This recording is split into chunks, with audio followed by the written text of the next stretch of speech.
Ya, yang jelas kalau belum pernah dimintakan di apa namanya ketika gugatan perceraian awal ya, dan memang itu cuma jadi kesepakatan bersama yang notabene kesepakatan yang tidak pernah, kata Bang Minola ya, itu nggak pernah dilakukan ya, sehingga timbul polemik dan menyebabkan masuknya gugatan baru ya untuk meminta hak asuh anak ya, si Ruben ya. Nah itu boleh-boleh saja dan sah-sah saja, makanya karena yang sebelumnya belum pernah dimintakan, jadi gugatan ini sah.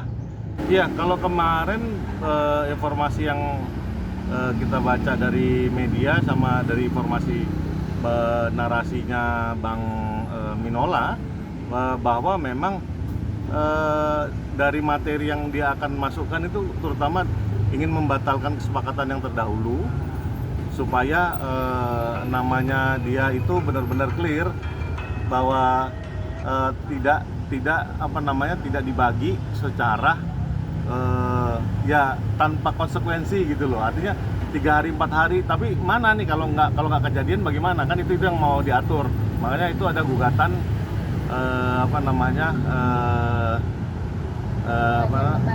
bukan pembatalan yang kesepakatan sama hak asuh anak. Iya. Nah, kemungkinan besar dikabulin itu selalu 50-50 ya. Karena kenapa? Walaupun itu di bawah umur, karena ini terus terang dalilnya juga akan dimasukkan bahwa ada eksploitasi anak di dalamnya.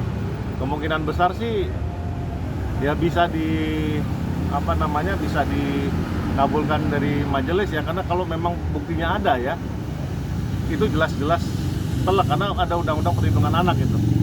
Kalau soal agama terus terang itu dikembalikan nanti kan ke masing-masing ya, ke masing-masing anaknya ya. Kan anaknya masih kecil nih.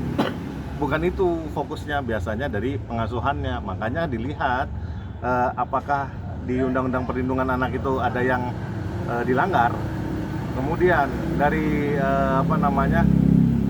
perjanjian yang sebelumnya itu apakah ada yang ditepati juga.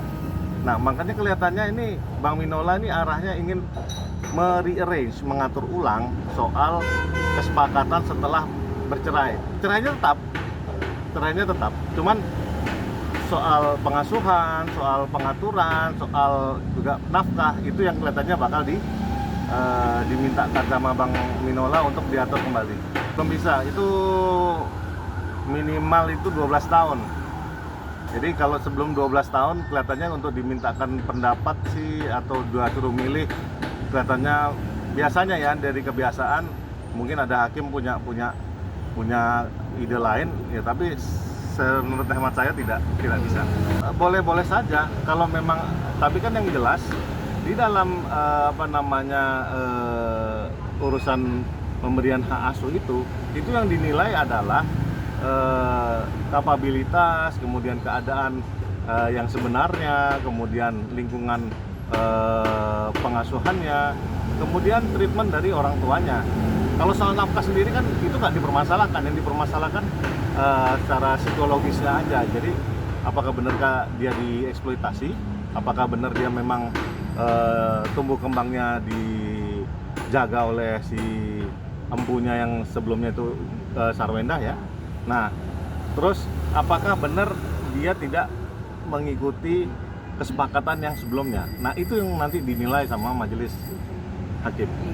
Ya, yang jelas memang kalau pendekatannya soal hak asuh, kuncinya satu itu yang paling utama adalah kepentingan anak.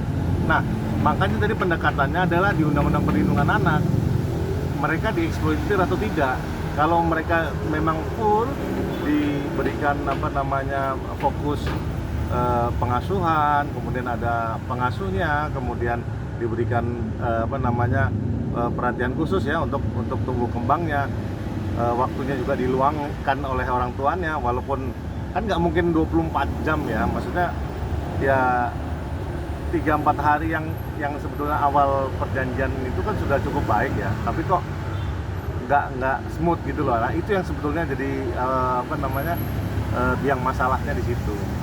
Seperti yang saya bilang, ini 50-50 ya. 50-50, masih 50-50 karena terus terang sampai detik ini saya belum melihat nih posita dan petitungnya Bang Minola ya. Nah, habis itu saya juga belum ngelihat nanti bantahannya bagaimana dari si Chris ya, kawan saya tuh Chris. Itu gimana itu bantahannya. Jadi kalau udah kelihatan itu, nah ini bisa nilainya lebih mudah. Karena kenapa? Ada gambaran jelasnya nih. Jadi nanti bukti-bukti yang ditampilkan apa aja, kemudian kira-kira bantahannya gimana, itu terlihat jelas dari sidang pertama.